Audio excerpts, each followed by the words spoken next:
अस्सलाम वालेकुम दोस्तों, उम्मीद करता हूँ सब ठीक ठाक होंगे। मैं हूँ गदौस नेमतुल्लाह खान और आज यासिर भाई को बहुत ज़्यादा भूख लगी थी।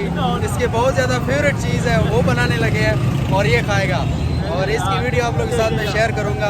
बहुत ही कमाल की चीज़ है, लेकिन कुछ और खा लेते हैं। चलो दोस्तों दिखाता हूँ हम क्या खाने वाले हैं आज। वन ऑफ द बेस्ट चीज़ आज बनाने लगे हैं स्पेशल यासिर भाई के लिए।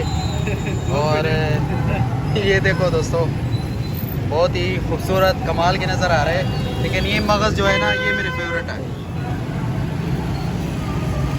और ये तवे पे बनाया जाता है बहुत ही शानदार तरीके से, कमाल तरीके से। एक और कर दीजिए, ये एक और, ये बस ये कर दे। और इसको अब चाचा बनाने लगा है अपनी अंदाज से।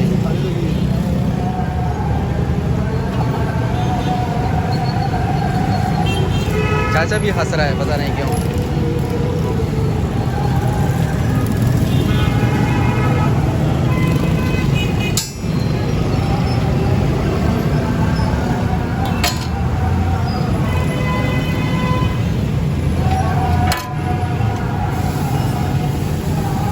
और ये शानदार तरीके से टकाटक होगा।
रोटी भी थोड़ा गर्म कर लेते हैं।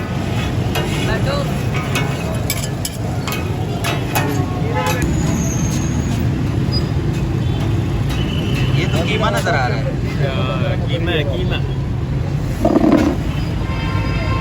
चाचा चाचा फुल चस का सीन था, मज़ा ही आ गया।